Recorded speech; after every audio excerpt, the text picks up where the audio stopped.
በዓለማችን ዛሬ ሰዎች ህይወታቸውን ከሚያጠፉባቸው ዋነኛው ነገር ጭንቀት ነው። ሐዘንና ጭንቀት ሰዎች ህይወታቸውን የሚያጠፉበት ዋናው ነገር ነው። ከሰዓታት በኋላ ምን ሊገጥመኝ ይችላል? ከደቂቃዎች በኋላ ምን ሊገጥመኝ ይችላል? ከቀናት፣ ከሳምንት፣ ከዓመታት በኋላ ምንድነው የሚሆነው? እኔስ ምን እበላለሁ? ከስቲ ስራ ከተባረርኩ ምን ስራ አገኛለሁ? ልጆቼስ ምን ይሆናሉ?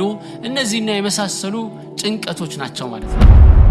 ዱንያ ላይ ሳይፈተን አልጋ በአልጋ ሆኖ ወደ አኺራ የሄደ ማንም የለም። ስትታመም አስታውስ እነማን ታመዋል እስቲ ከምርጥ ሰዎች ከኔ በኢማናቸው የተሻሉ በእውቀታቸው የተሻሉ አላህ ዘንድ በጣም የቀረቡ የሆኑ ስንትና ስንት ሰዎች ታመዋል። ማንን ታስታውሳለህ? ጠይቅ ራስህ።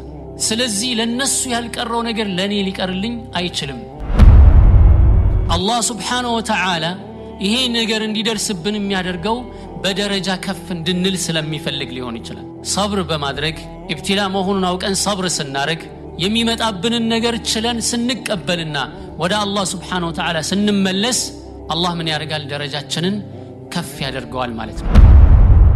ሐዘንና ጭንቀት የሰው ልጅ በጣም አደገኛ በሽታዎች ናቸው በዱንያ ላይ። ጭንቀት ባይኖርበት የሰው ልጅ፣ ሐዘን ባይኖርበት የሰው ልጅ ዱንያ ላይ እኮ በተረጋጋ መንፈስ መኖር ይችላል፣ ሰላም ሆኖ መኖር ይችላል። እነዚህ ሁለት አደገኛ ነገሮች ናቸው የሰው ልጅን ህይወት የሚያደፈርሱት ማለት ነው። ኢብኑ ቀይም ረሂመሁላሁ ተዓላ ምን ይላሉ? አርበዓቱን ተህዲሙል ርሱት ማለት ነው። እብኖች የሰው ልጅን አካላት የሚያዳክሙና የሚያፈራርሱት ናቸው። አንደኛ አልህም ጭንቀት ነው፣ ሁለተኛው ሐዘን ነው፣ ሶስተኛው ረሃብ ነው፣ አራተኛው እንቅልፍ ማጣት ነው። እነዚህ ነገሮች የሰው ልጅን አካላት የሚያዳክሙ ናቸው። ሐዘን የሚባለው ብዙ ጊዜ ባለፈ ነገር ላይ ነው የሚመጣው። ሐዘን ሲባል የሰው ልጅ በህይወቱ ውስጥ ያለፉበትን ነገሮች ሁሉ ያስታወሰ የሚከነከንበት የሆነ ባህሪ ነው። ሀም የሚባለው ደግሞ የወደፊት ህይወቱን በማሰብ የሚጨነቅበት ነው። ከሰዓታት በኋላ ምን ሊገጥመኝ ይችላል? ከደቂቃዎች በኋላ ምን ሊገጥመኝ ይችላል? ከቀናት፣ ከሳምንት፣ ከዓመታት በኋላ ምንድነው የሚሆነው? እኔስ ምን እበላለሁ? ከስቲ ስራ ከተባረርኩ ምን ስራ አገኛለሁ? ልጆቼስ ምን ይሆናሉ? እነዚህና የመሳሰሉ ጭንቀቶች ናቸው ማለት ነው። አላህ ሱብሓነሁ ወተዓላ ይህንን ባህሪ በሰው ልጆች ላይ ሲያደርግ እንደ ብርታታቸውና እንደ ጥንካሬያቸው ደግሞ አላህ ሱብሓነሁ ወተዓላ አጅርን አዘጋጅቶላቸዋል ማለት ነው። በዓለማችን ዛሬ ሰዎች ህይወታቸውን ከሚያጠፉባቸው ዋነኛው ነገር ጭንቀት ነው። ሐዘንና ጭንቀት ሰዎች ህይወታቸውን የሚያጠፉበት ዋናው ነገር ነው። ሚን አዕዘሚ አስባብ الانتحار ከሰበቦች ሁሉ በዋናነት በከፍተኛ ደረጃ ወይም በከፍተኛ ቁጥር ላይ ያለው ሰዎች ራሳቸውን የሚያጠፉት ወይም ሌሎቹንም አጥፍተው ራሳቸውን የሚያጠፉበት ዋናው ምክንያት ይሄ ነው። ሐሳብ፣ ጭንቀትና ሐዘን ማለት ነው። ሰላም የለም። በአላህ ሱብሓነሁ ወተዓላ ካላመነ በተለይ አላህን ሱብሓነሁ ወተዓላ የማይፈራ ከሆነ ይህ አይነቱ ህይወት እንደሚገጥመው ምንም ጥርጥር የለውም። ሰዎች አሉ ዛሬ በመንፈስ ጭንቀት የሚዳክሩ ማለት ነው። መፍትሄ አጥተው የሚጨነቁ ማለት። አላህ ሱብሓነሁ ወተዓላ ግን እኛ እንደ ሙስሊምነት የሰጠን ትልቅ መፍትሄ አለ። ያንን መፍትሄ መጠቀም ነው ያለብን ማለት ነው። ስለዚህ ሰዎች በህይወታቸው ላይ ከሚያስጨንቃቸው ነገር መካከል የወደፊት ዕጣ ፈንታቸው ነው። ምን ሆናለሁ? ወደፊት ምን እበላለሁ? ምን እጠጣለሁ? ምንስ ይደርስብኛል? በእኔ ላይ ምን ይደርሳል? በቤተሰቤ ላይ ምን ይደርሳል? እነዚህ ነገሮች ናቸው የሰው ልጅን እረፍት የሚነሱትና ጭንቀት ውስጥ የሚከቱት ማለት ነው። አላህ ሱብሓነሁ ወተዓላ فمن يريد الله أن يهديه يشرح صدره للإسلام ومن يريد أن يضله يجعل صدره ضيقا حرجا كأنما يصعد في السماء كذلك يجعل الله الرجس على الذين لا يؤمنون. الله سبحانه وتعالى በዚህ አያት ላይ ምን ይለናል? አላህ ሂዳያ ሊሰጠው የፈለገውን ሰው ወደ ቀጥተኛው መንገድ ሊመራው የፈለገውን ሰው يشرح صدره للإسلام ለእስልምና ልቡን ያሰፋለታል። በእስልምና ላይ ደስተኛ ይሆናል፣ ልቡ ይረጋጋል፣ ሌላ ነገር ውስጥ አይገባም ማለት ነው። አላህ ሱብሓነሁ ወተዓላ እስልምናን የሰጠው ሰው ከዚህ በላይ ምን ኒዕማ አለ? ከዚህ በላይ እኮ በዚህ ዱንያ ላይ ካሉ ኒዕማዎች ሁሉ ትልቁ ኒዕማ ምንድነው? አላህ ሙስሊም ያደረገን እንደሆነ። ሙስሊም ካደረገን አላህን ሱብሓነሁ ወተዓላ ልናመሰግነው ይገባል። ሁሉ በእጃችን ያለው ማለት ነው። يشرح صدره للإسلام ومن يريد أن يضله ليأتمو يفلقون صدقمو يجعل صدره ضيقا حرجا لبون يتتأبب شقار يدرقوال يتشقاقر يدرقوال كأنما يصعد في السماء وده سماء دم يوطن أكسجين انداترو مالت كذلك يجعل الله الرجس على الذين لا يؤمنون بالنزا بما يامنو سوچ لي الله سبحانه وتعالى እንደዚህ አይነት ርክሰትን በእነሱ ላይ ነው የሚያደርገው ስለዚህ እነዚህ ሁለት አደገኛ በሽታዎች በጣም ልንጠነቀቃቸው የሚገቡ ናቸው ለዚህ ነው የአላህ መልእክተኛ ነብዩ ሰለላሁ ዐለይሂ ወሰለም ሁሉ ጊዜ ከነዚህ ሁለት በሽታዎች አላህ እንዲጠብቃቸው ዱዓ ያደርጉ ነበር አነስ ኢብኑ ማሊክ ረዲየላሁ ዐንሁ ምን ይላል قال كان النبي صلى الله عليه وسلم يقول يا الله ملكتنيا نبي صلى الله عليه وسلم يلو نبرال اللهم إني أعوذ بك من الهم والحزن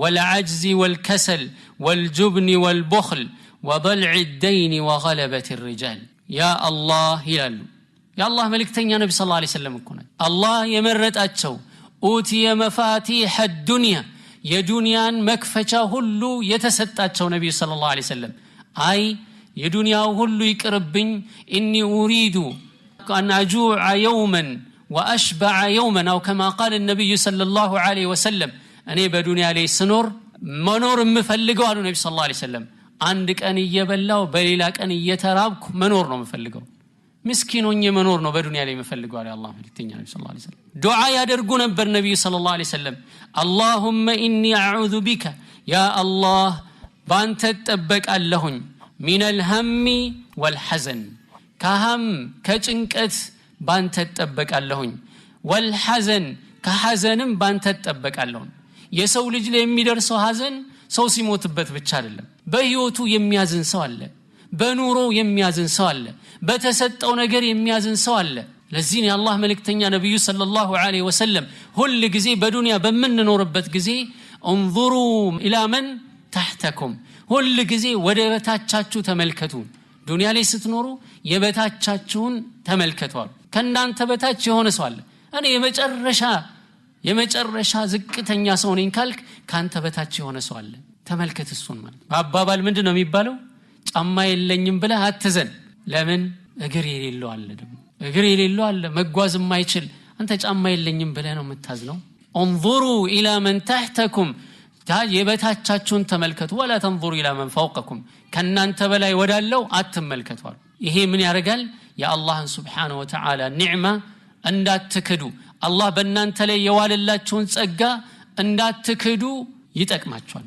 አልহামዱሊላህ አላህ አይን ከሰጠኝ አልহামዱሊላህ አላህ እጅ ከሰጠኝ አልহামዱሊላህ መውጣት መግባት የምችልበት አካላት ከሰጠኝ አላህ Subhanahu Wa Ta'ala ሀብት ሰጥቷቸው ሀብታቸው ሁሉ በህክምና የሚጨርሱ ስንትና ስንት ሰዎች አሉ ህይወት ዱንያ ህይወት ማለት የዱንያ ህይወት ማለት ምንድነች እንደዚሁ ናት ለማንም ሞልታ አታቅሙ ዱንያ ተሟልታ አታቅም ለማንም እንዲሁ እንደለፋ ነው ሰውዬው ወደ አኺራ የሚሄደው ነዓም የአላህ መልእክተኛ ነብዩ ሰለላሁ ዐለይሂ ወሰለም ዱዓ ያረጉ ነበር ይሄን ዱዓ ማሐፈዝ ያስፈልጋል ለአንድ ሰሃቢ ነብዩ ሰለላሁ ዐለይሂ ወሰለም መስጂድ ሲገቡ የሆነ ሰዓት ላይ መስጂድ ቁጭ ብሎ አገኙት ጥቅልል ብሎ ቁጭ ብሏል የሰላት ወቅት አይደለም በዚህ ሰዓት ላይ መስጂድ ምን ታረጋለህ አሉት ነብዩ ሰለላሁ ዐለይሂ ወሰለም ምን ሆኜ ነው እዚህ ያየው አሉት የአላህ መልእክተኛ ሆይ አሉ ችግር ነው እዚህ ያመጣኝ አላቸው እዳ ተሸክም ያለው በዝቶብኛል እዳ ችግር ላይ ነኝ የአላህ መልእክተኛ ሆይ አላቸው ታዲያ ይሄ ለዚህ መፍትሄው ልንገርህ እንዲያሉት ነብዩ ሰለላሁ ዐለይሂ ወሰለም አዎ የአላህ መልእክተኛ ንገሩኝ አላቸው ከዛ ምን አሉት قل بل اللهم إني أعوذ بك من الهم والحزن وأعوذ بك من العجز والكسل وأعوذ بك من الجبن والبخل وأعوذ بك من غلبة الدين وقهر الرجال يميلون دعاء أدرقالوت طواتنا ماتا بتبالو مسرت صحابي طواتنا ماتا رق رأسو تاريكون سنناقر من إلال والله إلال كزيا يانن كنقرين بحالا يانن دعاء سادرق باجر قزي وسط الله سبحانه وتعالى هلو النقر أدا يميبال نقر كلايلي أكالل للي الله اللهم الله أعوذ بك بان تتبك اللو من الهم والحزن كጭንቀት كحزن بان تتبك اللو والعجز والكسل እንደዚሁም ደካማ ከመሆንና ከስንፍና بان تتبك اللو والجبن والبخل كفرينت بان تتبك اللو فري كمهون ማለት ነው ከስስታምነት بان تتبك اللو ያ አላህ ፈሪ ከመሆን ጠብቀኝ ማለት ነው። ስስታም ከመሆን ጠብቀኝ ያ አላህ። ወضلع الدين وغلبة الرجال ከእዳ ሸክምና ከእዳ ጣጣዎች ባንተ ተጠብቃለሁ። እዳ በኔ ላይ ሸክም ከሚሆንብኝ ጠብቀኝ አንተ። እንደዚሁም ወንዶች በኔ ላይ የበላይ ሆነው እንደፈለጉ ከሚያሽከረክሩኝ አላህ ጠብቀኝ በሚል የአላህ መልእክተኛ ነብዩ ሰለላሁ ዐለይሂ ወሰለም ዱዓ ያደርጉ ነበር። ሐምና ሐዘን፣ ሐሳብ፣ ጭንቀትና ሐዘን ሁሉ ጊዜ ከሰው ልጅ ላይ የማይነጠሉ ነገሮች ናቸው። ህመም ናቸው በሰው ልጅ ልብ ውስጥ የሚመላለሱ። ከነዛ በመነሳት አካልን የሚጎዱ የሚያሽመደምዱ ናቸው። ታዲያ ባረከላሁ ፊኩም ዋና መሰረታው የሆነ ከነዚህ ነገሮች አንፃር ልንከተላቸው የሚገቡ የህይወታችን መርሆች አሉ። ከነዛ መካከል አንደኛ ልናውቅ የሚገባን በህይወታችን እንደ መርሆ ልንወስድ የሚገባንና ሐዘንን ከላያችን ላይ እንዲላቀቅ እንዲቃለል፣ ጭንቀትና ሐሳብ ከላያችን ላይ እንዲቃለል እንዲላቀቅ የምንጠቀማቸው ሁኔታዎች አሉ ማለት ነው። እነዚህ ነገሮች ሁሉ ጊዜ በህይወታችን ሳለን የምንጠቀማቸው ከሆነ ከመምጣታቸው በፊት መከላከል የምንችልበት ነው ማለት ነው። ከነዛ መካከል አንደኛ ልናውቅ የሚገባን አዱንያ ዳሩ ብትላ፣ ዱንያ ማለት የፈተና አገር ናት። ይሄን ልናውቅ ይገባል። ዱንያ ላይ ሳይፈተን አልጋ በአልጋ ሆኖ ወደ አኺራ የሄደ ማንም የለም። ሐታ አላህ ሱብሓነሁ ወተዓላ የወደዳቸው ነቢያቶች ስትታመም አስታውስ እነማን ታመዋል እስቲ ከምርጥ ሰዎች ከኔ በኢማናቸው የተሻሉ በእውቀታቸው የተሻሉ አላህ ዘንድ በጣም የቀረቡ የሆኑ ስንትና ስንት ሰዎች ታመዋል። ማንን ታስታውሳለህ? ጠይቅ ራስህን። ስለዚህ ለነሱ ያልቀረው ነገር ለኔ ሊቀርልኝ አይችልም። ዱንያ ዳሩ ብትላ ነችና ማለት በዲንህ መከራ ሲደርስብህ በዲናቸው መከራ የደረሱባቸው ሰዎች እነማን ናቸው?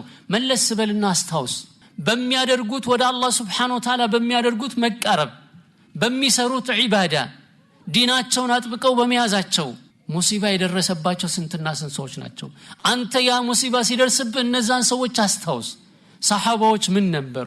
ለሰሃባዎች ነብዩ ሰለላሁ ዐለይሂ ወሰለም የነገሯቸው ምንድነው? ለቀድ ካነ ሚን ቀብሊኩም ሰዎች ነበሩ ከናንተ በፊት በእምነታቸው ሰበብ በመጋዝ ሁለት ቦታ የሚሰነጠቁ ነበሩ። ካፊሮች በመጋዝ እየገዘገዙ ሁለት ቦታ ሰውነታቸውን ይሰነጥቁታል። ይሄ ከኢማናቸው አይነቀንቃቸውም። የብረት ሚዶ በስጋና በአጥንታቸው መሃል ይሰቀሰቃል። ከእምነታቸው አይነቀንቃቸውም። በዲን ላይ ሙሲባ ሲመጣ እንደነዚህ አይነት ሰዎችን አስታውስ። በዱንያ ላይ ሙሲባ ሲመጣ፣ በአካል ላይ ህመም ሲመጣ፣ ችግር ሲመጣ ምንድነው ካሁን በፊት የነበረው የሚለውን አስታውስ። በመጀመሪያ በራስህ ላይ ሐኪም ቤት ሄዶ ሰውየው ተመርምሮ ደም ግፊት አለብህ ከተባለ፣ ስኳር አለብህ ከተባለ፣ የሆነ በሽታ አለብህ ከተባለ ዱንያ ትገለባበጣለች። ነገር ግን መለስ በልና አላህ Subhanahu Wa Ta'ala ምን ያህል አመት በጤንነት እንድትኖር አድርጓል። ያንን ማሰብ ያስፈልጋል። እንደገና ደግሞ እኔ እንደዚህ ልታመም እንጂ ከኔ በፊት ስንትና ስንት ሰዎች ታመዋል። እንዲያውም የአላህ ባሪያ የሆኑ ሰዎች በቅርብ ጊዜ ከነበሩት እነ ሼኽ ኢብኑ ዑሰይሚን እነ ሼኽ ኢብኑ ባዝ ሌሎቹንም ስንመለከት እንዲያውም ወደ አውሮፓ ሀገር ሄደው ይታከማሉ። የሆነ ህመም መድኃኒት አለ ይወስዳሉ። ያ መድኃኒት ከዚህ ከካንሰር በሽታ ያድኖታል ተብለው ሲነገሩ ስለ መድኃኒቱ ነው የጠየቁት። መድኃኒቱ ምንድነው? ምን አይነት ነው? ከዛ በኋላ ይሄን መድኃኒት ከወሰዱ ጸጉር የሚባል ሰውነቶት ላይ አይኖርም ሲባል ምንድነው ያሉት? ይሄን መድኃኒት ወስጄ ጸጉር የሚባል ላይ አይኖርም፣ ጺሜንማ አራግፌ አላህ ፊት አልቀርብም ይቀርብኛል። ይሄን መድኃኒት ወስጄ ጺሜ የተራገፈ ሆኖ በባዶ ጺም ሳይኖርኝ ወደ አላህ መሄድ አልፈልግም፣ ሞት ይሻለኛል። ሞት አይቀርም ያው ሞቱ። ከዛ በፊትም እንደዚሁ ማለት ነው። የነብያቶችን ታሪክ ተመልከት። ምርጥ የአላህ ባሪያዎች ተፈትነዋል። ዱንያ ላይ ፈተና የማይቀር ነው። አዱንያ ዳር ብትላ የፈተና አገር ነው ዱንያ ማለት። የሰው ልጅ ሁሉ ይፈተናል። ሐዘን ይኖርበታል፣ ጭንቀት ይኖርበታል። ነብዩ ሰለላሁ ዐለይሂ ወሰለም ከመካ ወደ መዲና አልተሰደዱም። ሰሃባዎች ከመካ መዲና በተሰደዱ ጊዜ ምንድነው የገጠማቸው? ወባ የሚባል በሽታ ማለት ነው። ሁማ እያንዳንዱ ሰው እንደዚህ እየተርገፈገፈ ማለት ነው። የመዲናን አየር መልመድ አቅቷቸው ማለት ነው። ኩሉም ሙሰበሑን ፊ አህሊ والموت اقرب من شراك نعله ይያል። እያንዳንዳችን ሞታችን ከጫማ ማሰሪያችን ለኛ የቀረበ ነው ይያሉ ነብዩ ሰለላሁ ዐለይሂ ወሰለም ታመዋል፣ ተጨንቀዋል። ሰሃባዎች ከነብያቶች መካከል በህመም የተሰቃዩ ማንን ታውቃለህ? ከዛ ራስ ምታትህን በዛ ቀይሰው፣ ደም ግፊትህን በዛ ቀይሰው፣ ስኳሩን በዛ ቀይሰው፣ በምንስ ተፈወሱ ከዛ በኋላ ደግሞ የነሱን ስራ ወሰድ በእንደዚህ አይነት መልኩ ህይወትን ልትመራ ነው የሚገባው ዱንያ ግን ሁሉ ጊዜ ምንድናት ዳሩ ኢብቲላእ ናት እንዲያውም ካልክ አሸዱ الناس بلاء الانبياء እንዲያውም በዱንያ ላይ ከሚደርሱ ፈተናዎች ሁሉ ከባዱ ፈተና ማን ላይ ነው ያለው ከባዱ ፈተና ነብያቶች ላይ ነው ثم الامثل فالامثل ከዚያ በኋላ ነብያቶችን ለመምሰል ነብያቶችን ለመከተል የሚጣጣረው እንደ ኢማኑ ጥንካሬ ፈተናውም ይበዛል ይሄን አላህ Subhanahu Wa Ta'ala ያለው አሐሲበ الناس ان يتركوا ان يقولوا آمنا وهم لا يفتنون ሰዎች ያስባሉ እንዴ ይመስላቸዋል እንዴ አምነናል ሙእሚኖች ነን ያአላህ ወዳጆች ነን የተውሂድ ሰዎች ነን የነብዩ ሰለላሁ ዐለይሂ ወሰለም ሱና ነው ምንከተለው በማለት ብቻ ዝም ብለው መተው ይፈልጋሉ ان يتركوا ان يقولوا آمنا وهم لا يفتنون ولقد فتنا الذين من قبلهم فليعلمن الله الذين صدقوا ولا يعلمن الكاذبين በርግጥም ካሁን በፊት የነበሩትን ሰዎች ፈትነናቸዋል አይቀርም ፈተና ማለት ነው እውነተኞችና ውሸተኞች የሚለዩበት ነውና ዲም አላህ Subhanahu Wa Ta'ala በሌላው አያት ላይ ምን ይለናል ወለነብሉወነኩም بشيء من الخوف والجوع ونقص من الاموال والانفس والثمرات وبشر الصابرين በርግጥ ምን ፈትናቸዋለን ከፍርሃት ከረሃብ እንዲሁም ገንዘብ እንዲጠፋ እንዲጎል በማድረግ ነፍስ እንዲጎል በማድረግ ዘር እንዲጠፋ በማድረግ በመሳሰሉት እንፈትናቸዋለን አላህ Subhanahu ونقص من الاموال والانفس والثمرات وبشر الصابرين ስለዚህ الدنيا ዳሩ ኢብቲላእ ዱንያ የፈተና አገር ነች ይሄን ወቅ ይሄ ምን ያረጋል ሐዘኑን ያቀለዋል ይሄ ምን ያረጋል ጭንቀቱን ያቀልልሃል ማለት የፈተና አገር ነው ስለዚህ የደረሰብኝ ነገር አላህ Subhanahu Wa Ta'ala ሊፈትነኝ ነው ማለት ስለዚህ ፈተና ከሚያልፉት ሰዎች መሆን አለብኝ ለዚህ ነው ነብዩላህ ሱለይማን አላህ Subhanahu Wa Ta'ala ጸጋውን ሁሉ ሲያሳያቸው የንግስቷን ዙፋን በሰከንድ መጥቶ አጠገባቸው ቁጭ እንዲል ሲያረግላቸው ምንድነው ያሉት هذا من فضل ربي ይህ የጌታዬ ውለታ ነው የጌታዬ ትሩፋት ነው ليبلوني أأشكر أم أكفر ሊፈትነኝ አላህ Subhanahu Wa Ta'ala أأشكر أم أكفر ከሚያመሰግኑት ነኝ ወይንስ ከሚክደው አመሰግናለሁ ወይስ ክዳለሁ አላህ Subhanahu Wa Ta'ala ሊፈትነኝ ነው ለዚህ ኢብቲላ የማይቀር ነው ማለት ነው ሁለተኛ የህይወታችን መርሆ ልናረግ የሚገባን ሁሉ ጊዜ ልናውቅ የሚገባን የሚደርስብን መከራ ጭንቀት ሐዘን እነዚህ ሁሉ ነገሮች ከሁለት አንድ አይወጡም አንደኛ የሰራነው ወንጀል ነው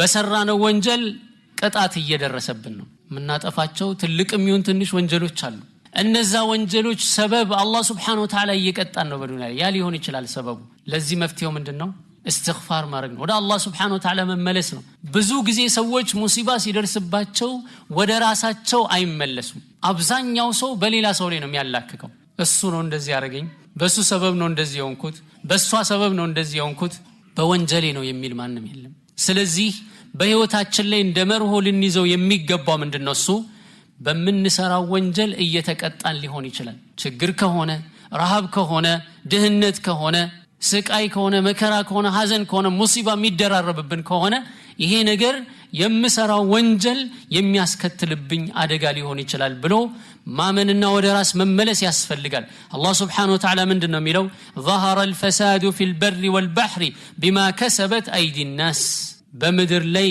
በየብስ ላይ በባህር ላይ ፈሳድ ተስፋፋ ጥፋት ተስፋፋ بما كسبت ايدي الناس የሰዎች እጅ በሰራቸው ጥፋት ማለት ነው እጆቻችን በሰራቸው ጥፋት ليذيقهم بعض الذي عملوا በሰሩት ከፊል ጥፋታቸው ማለት ነው ሁሉም አይደለም በከፊል ወንጀላቸው አላህ ሊያቀምሳቸው ሊቀጣቸው ሲፈልግ የሚያደርገው ነው لعلهم يرجعون ይመለሱ ዘንድ ወደ አላህ እንዲመለሱ ማለት ነው ስለዚህ የሚደርስብን የተለያዩ መከራዎች ሙሲባዎች ማንኛውም አይነት እማን ወደው ነገር በእኛ ላይ ሲደርስብን አንዱ ምንድነው ሰበቡ በሰራነው ወንጀል ነው ማለት ነው ሁለተኛ አላህ Subhanahu Wa Ta'ala ይሄ ነገር እንዲደርስብን የሚያደርገው በደረጃ ከፍ እንድንል ስለሚፈልግ ሊሆን ይችላል ሰብር በማድረግ ኢብቲላ መሆኑን አውቀን ሰብር ስናረግ የሚመጣብንን ነገር ችለን ስንቀበልና ወደ አላህ Subhanahu Wa Ta'ala ስንመለስ አላህ ምን ያደርጋል ደረጃችንን ከፍ ያደርገዋል ማለት ነው ወንጀላችንን ያብስልናል በዚህ አይነት ሁኔታ ላይ ማድረግ የሚገባን ምንድነው እሱ ሰብር እንጂ ሌላ ነገር የለም ሰብር ማድረግ ነው መልካምን ነገር መስራት ነው እንደዚሁም እነዛን ጭንቀቶች በተቻለ መጠን አዝካሮችና ዱዓዎችን በመጠቀም ለማስወገድ መሞከር ነው ለዚህ ነው አላህ Subhanahu Wa Ta'ala ምንድነው ያለው ወልዩመሕስ الله الذين آمنوا ويمحق الكافرين وما أصابكم يوم التقى الجمعان ሁለቱ ጭፍሮች በተገናኙ ጊዜ በኡሁድ ጦርነት ላይ የሙእሚኑ ጭፍራና የካፊሩ ጭፍራ በተገናኘ ጊዜ በሙስሊሙ በሙእሚኑ ላይ የደረሰው አደጋ ምንድነው እሱ فبإذنillah በአላህ Subhanahu Wa Ta'ala ፍቃድ እንጂ ከአላህ ፍቃድ ውጭ ካፊሮች በሙስሊሞች ላይ አደጋ ሊያደርሱ አይችሉም ወለን يجعل الله للكافرين على المؤمنين سبيلا እንዳለው አላህ Subhanahu Wa Ta'ala አላህ ለካፊሮች በሙእሚኖች ላይ ምንም አይነት መንገድ አያደርግም እሱ ፈቅዶ እንዲሆን ካላደረገ በስተቀር ማለት فبإذنillah وليخزي الفاسقين ፋሲቆችን ሊያዋርድበት ነው ያ ሙሲባ የደረሰው ለምንድነው እሱ ሙእሚኖችን ሊለይበት ካፊሮችንም ሊለይበት ሙናፊቆችም እንዲለዩበት ተፈልጎ ነው እንደዚሁም አላህ Subhanahu Wa Ta'ala ምን አለ ወልዩመሕስ الله الذين آمنوا ويمحق الكافرين አማኞችን ሊያጠራቸው ማለት ነው ንጹህ ሊያደርጋቸው ተምሒስ ነው ሌላው ደግሞ አላህ ከኛ ምን ሲፈልግ ነው ተضرع እንድናረግ ሲፈልግ ነው فلولا إذ جاءهم بأسنا تضرعوا ولكن قست قلوبهم ለምንድነው የኛ አደጋ በእነሱ ላይ ሲደርስባቸው ለምን ራሳቸውን ዝቅ አያደርጉም ለምን አያዋርዱም ስለዚህ ሙሲባ ጭንቀትና መከራ ሲደርስ ዞር ብለህ ተመልከት ከአላህ ጋር ያለኝ ግንኙነት ምን ያህል ነው ምን ያህል ዚክር አደርጋለሁ በቀን ውስጥ ምን ያህል ዒባዳዬ ላይ ትኩረት አደርጋለሁኝ በዱንያ መሽጉል ሆኜ ነው ስራ ነው ጧትና ማታ የዱንያ ሒሳብ ነው ጧትና ማታ ስለዚህ አላህ እየኮረኮመኝ ተመለስ ይያለህ ነው ማለት ለምንድነው ማይመለሱት አለ ሙሲባ ሲደርስባቸው በሌላ ነገር ያላከካሉ መመለስ ነው ያለባቸው ሌላው በህይወታችን ልንከተል የሚገባው መርሆ በእንደዚህ አይነት ጭንቀትና ሐዘን ወቅት ላይ استحضار الثواب አጅሩ ምን ያህል ነው በሐዘን በሚደርስብን ሐዘን ሰበብ በሚደርስብን ጭንቀት ሰበብ እምናገኘው አጅር ምንድነው እሱን አቢ ሰዒድ الخدري እንዲሁም አቢ ሁረይራ ረዲየላሁ ዐንሁ ባስተላለፉት ሐዲስ የአላህ መልእክተኛ ነብዩ ሰለላሁ ዐለይሂ ወሰለም ምን ይላሉ ማ يصيب المسلم ሙስሊምን የሚደርስበት ነገር አይኖርም من نصب ولا وصب ከድካም እንዲሁም ከህመም ولا هم ولا حزن ሐዘን ቢደርስበት እንዲሁም ጭንቀት ቢደርስበት ولا اذن አደጋ ሙሲባ ቢደርስበት ولا غم ሌላ እረፍት የሚነሳ እንቅልፍ የሚነሳ የሆነ ጭንቀት ቢደርስበት حتى الشوكة يشاكها እንዲሁም እሾክ እንኳን ብትወጋው ማለት ነው እሾክ እንኳን ብትወጋው إلا كفر الله بها خطاياه الله سبحانه وتعالى ወንጀሉን ቢያራግፍለት እንጂ እንዲሁ የሚተው አይደለም ሙእሚን የሆነ ሰው ማንኛውም ነገር ቢደርስበት በዛ ወንጀሉ ይራገፋል ስለዚህ በህይወታችን ልንይዘው የሚገባው መርሆ ምንድነው እሱ ይሄ ነገር ሲመጣብን ሐዘን ጭንቀት ሲመጣብን አጅሩ ምን ያህል ነው ከአላህ አጅሩን መተሳሰብ ማለት ነው የሰው ልጅ በሚደርስበት መከራና የሚደርስበት መከራና ጭንቀት ሐሳብና ሐዘን አስቦ አላህ Subhanahu Wa Ta'ala በዛ ሰበብ ያዘጋጀለትን አጅር ቢያቀው ኖሮ ይላሉ በዛ በሚደርስበት አደጋና ሙሲባ ጭንቀትና ሐዘን የሚከተለውን አጅር ቢያውቅ ኖሮ አጅሩን ቢያውቀው ኖሮ ያ አላህ ሌላም ጨምርልኝ ይል ነበር አንድ ሐዘን ሲደርስበት ምን ያህል አጅር እንደሚያገኝ ሰብር በማድረጉ ቢያውቀው ኖሮ ያ አላህ ሌላም ጨምርልኝ አሳምመኝ ያ አላህ የተቸገረ ሰው አርገኝ ያ አላህ አስርበኝ ያ አላህ ጭንቀት ላይ በጭንቀት ላይ ጭንቀትን ጨምርብኝ ብሎ አላህን ይለምን ነበር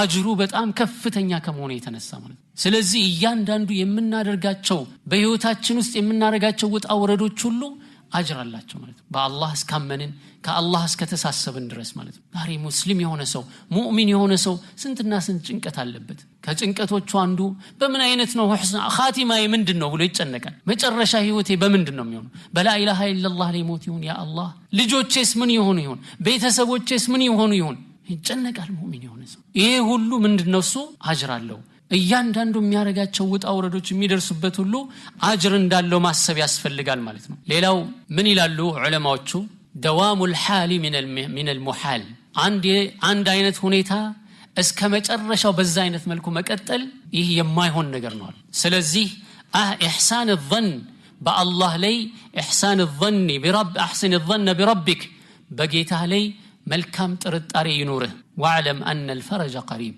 ግልግል ቅርብ ነው ጭንቅ ቢደርስ መከራ ቢደርስ ምን አለ ግልግል አለ ያ ደግሞ ወዲያው የሚመጣ ቅርብ የሆነ ነገር ነው ሩቅ የሆነ ነገር አይደለም ስለዚህ ሙሲባ ሲደርስ በቃ አለቀልኝ ከዚህ በኋላ ምንም መውጫ የለኝም አትበል በአላህ ላይ ሙሉ ተስፋ ይኑርህ በአላህ ላይ ሙሉ ተስፋ ይኑርህ ትጠቀምበታለህ ማለት ነው ሐዲስ ላይ አላህ መልእክተኛ ነብዩ ሰለላሁ ዐለይሂ ወሰለም ምን ይላሉ ወዕለም አነ الفرج مع الكرب وان مع العسر يسرا ከጭንቀት ጋር بعد እንኳን አላለም አነ الفرج بعد الكرب አላለም مع الكرب ነው ከጭንቀት ጋር ግልግል አለ አብሮ ጭንቅ ሲመጣብህ አስከትሎ በዛው ከዛው ጋር ተያይዞ ምን አለ መገላገል አለ وان مع العسر يسرا ከጭንቅና ከመከራ ጋር ምን አለ መግራራት አለ ማለት የተያያዙ ነገሮች ናቸው ሰውየው ሙሲባ ሲደርስበት እስከ መጨረሻው ህይወቱ በዛ ይቀጥላል ማለት አይደለም ጭንቀት ሲደርስበት ይሄ እስከ መጨረሻ ይቀጥላል ማለት አይደለም ይቀያየራል ለዚህ ነው ዱንያ ሁሉ ጊዜ ደሃ የነበረው ሀብታም የነበረው ደሃ ተራ የነበረው ባለስልጣን የነበረው እስር ቤት ሲገባ መታየው ማለት ነው ነዓም ስለዚህ በአላህ Subhanahu Wa Ta'ala ላይ መልካም ጥርጣሬ ሊኖር ይገባል ማለት ነው الله سبحانه وتعالى كل يوم هو في شأن أبي الدرداء رضي الله عنه من دن يالوت من شأنه يا الله سرى من دن نسو أن يغفر ذنبا وانجلن يمرال بيك أنو ويفرج كربا تنكني جلال بيك أنو ويرفع قوما يتوصنوا سوتشن ودلا يكف يرجال ويخفض آخرين ليلو تشندقمو زكي رجعتشون بيك أنو مالتنا